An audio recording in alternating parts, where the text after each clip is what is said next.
now not having to give up much ground. They bent back a little bit, but they're able to go forward. That said, Tavik goes in, good pulse bomb on Tiana, and that will force Laser Kittenz back here. The reason is that now they have way less healing. They're not going to be able to support their team, and Manitin just crunches Krems with a Helix Rocket delivered right to the face. So now Misfits will be able to get some momentum in their favor, and they're getting quite a bit of momentum here, Hex. They might be able to ride this all the way to the first point.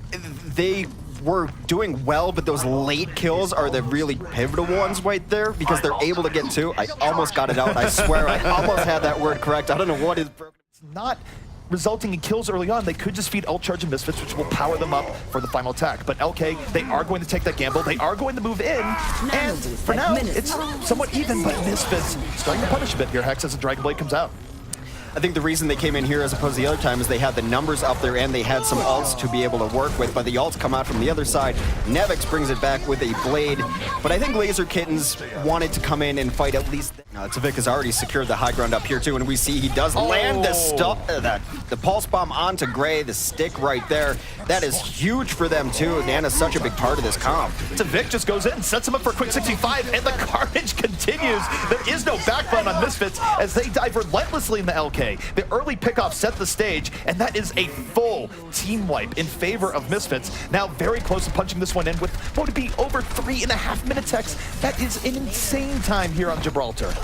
Gray comes out in desperation mode onto the Sombra here that he can flex on from time to time. Tries to get up top to take down Tavik because he knows that they can't just cede that high ground to a soldier. Munchkin dies of his own accord, and they're rolling through. No one there to contest the cart. Gray unable to get out of spawn. That... But being the carry that he is right now, Krem's getting the damage boost. They know that that's the main strategy. They're not setting the Winston up there just to die either. Okay, but Dragon Blade of his own moving to the back line, and he is on a rampage. Has two here so far. Resurrection is going to come in. LK is all in on this push. They don't want to linger here much longer, and frankly, they can't. Only a minute is left, but they will be adding on to that time. They get into hangar. Now we get to see if they get a few free kills. Winston's down taking a 1v2. Why not give everyone else a opportunity to get down there and join him and make it a different fight?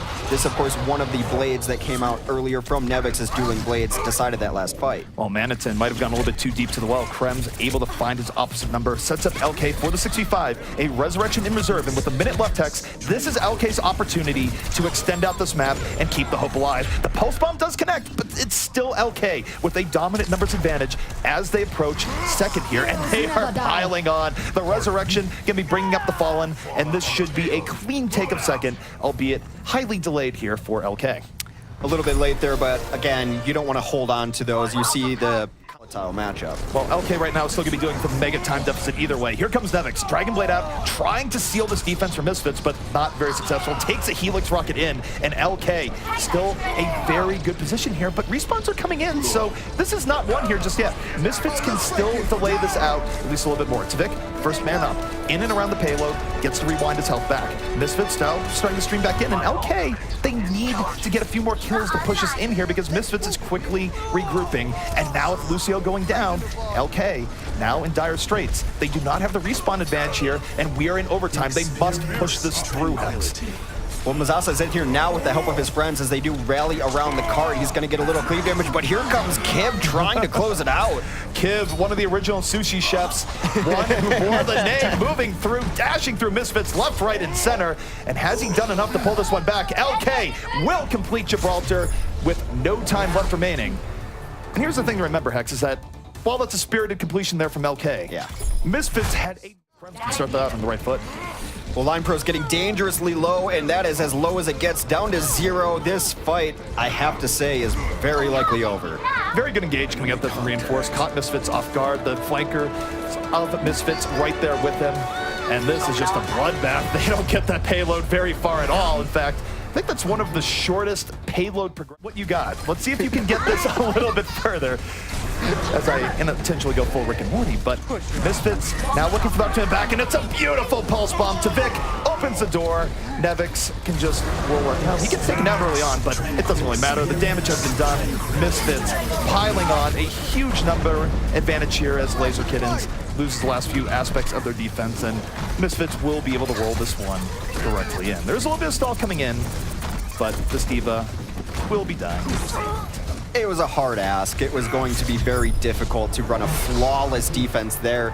And as I said, I'm still kind of impressed for how long that defense was able to pull it off, but the offense not up to snuff. Flare from Laser Kittenz going to be running the Sombra. They said they liked it before they were boot camping in Korea, but obviously it's very much in meta there. The early kill comes on to Krems, as that might be bound to happen if you're going to run a Sombra, because your Sombra wants to go set up. She wants to take packs places, and you're not going to necessarily get a full fight early on. Well, off the early kill from Zebo's side, that just made things really easy for Misfits here. They're just going to glide on in, take first control, and well, hang on. We do have a little bit of contesting coming in here from LK, but it's not much. They lose two people beating it all at the same time. Beautiful. The EMP comes out really early, and is the dive going to be there to capitalize? We'll have to see. Krems does strike blood early on, and yes, it appears like it's happening here for LK. The EMP sets him up despite the disadvantage and ultimates otherwise, as Kib goes to town, and all-you-can-eat sushi buffet for Kib.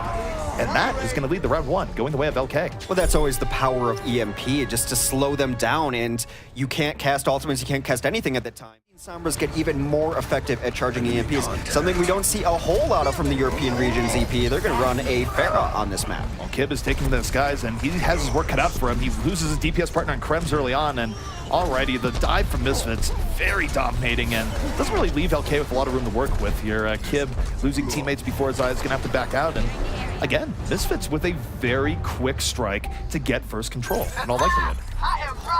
Does appear so, which always makes the Pharah's job harder to come in here. You want to be able to Blade. Now he has it for this next fight, where things can be very effective. And here comes the Blade right now. Nevix rolling in. It's 3 early kills here from Misfits. The barrage from Kib not able to do anywhere near the work it was looking for. And now LK backs against the wall here once more, as they have to try and delay this and flip it back over, which is easier said than done. Poor Line Pro. All he wanted to do was dance and listen to music. And this must be the town that Footloose was filmed in, because they do not allow dancing, they do not allow music, and he's killed before he can break it down. However, he'll have it if he gets back in here. It's just going to be difficult. Well, this is where it is the Hail Mary of Overwatch, where you throw everything you have, you're outnumbered, you're outgunned, but you hope for the miracle. And that miracle, it would come from Munchkin if anyone else. It's usually Tracer that has the hero play to bring back situations like this, but Munchkin is surrounded by enemies on all sides.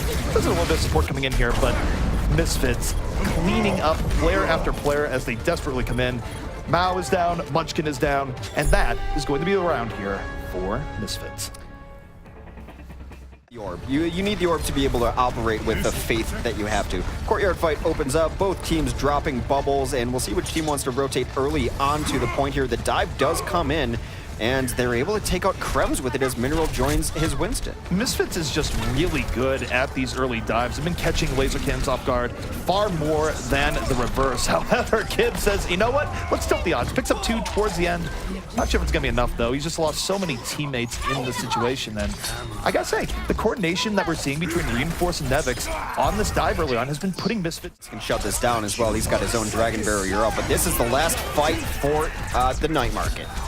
Nevix right now getting into the indoor area, slicing, not able to find what he's looking for, but it's okay. Tavik has him on the backside. 5 versus 5 right now, but look at Kib. Still has the Dragon Blade in reserve. Will he be able to pop it here? He doesn't really have the health to do so. He's getting poked down, and no, the blade never even comes out from Kib, as Misfits is able to clear them off the point. And though they came close to flipping it, it's not quite enough. And Misfits will take the Night Market. Oddly enough, what bought critical seconds, but they've learned from their mistakes at the very least, so in what I considered a mistake anyway, is that Kib will not be running the Pharah, and Gray is actually going to start out on the Zenyatta, excuse me. So early on, they're just trading back and forth. So far, a little bit better for Laser Kittenz on the trades, but Vic comes in here and evens it up. They're definitely more comfortable playing without the Pharah, but Tavik, the X Factor right now, comes in, grabs 2 immediately, and he's untouched right now. He's still darting in and around the point, and very well could lead to Misfits getting this first control, and LK actually decides, you know what?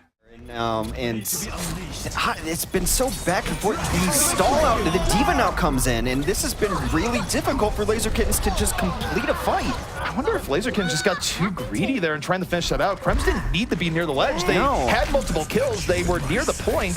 I think Laser Kittenz dove too deep to finish things off, and now at 98%, they have to get on the point. Misfits zoning them out.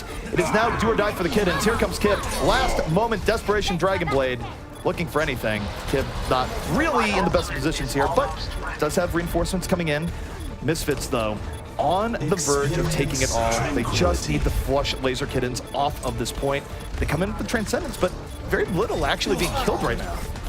No, they were just in their stallings. They've just been unable to complete an entirety of a fight, as it's been all Misfits on this stage in particular. Munchkin finds his own demise somewhere in this fight. Desperation comes in from Gray, but it's not going to be there. As EPU prophesies that there is Mandata's gold at the bottom of Sanctum,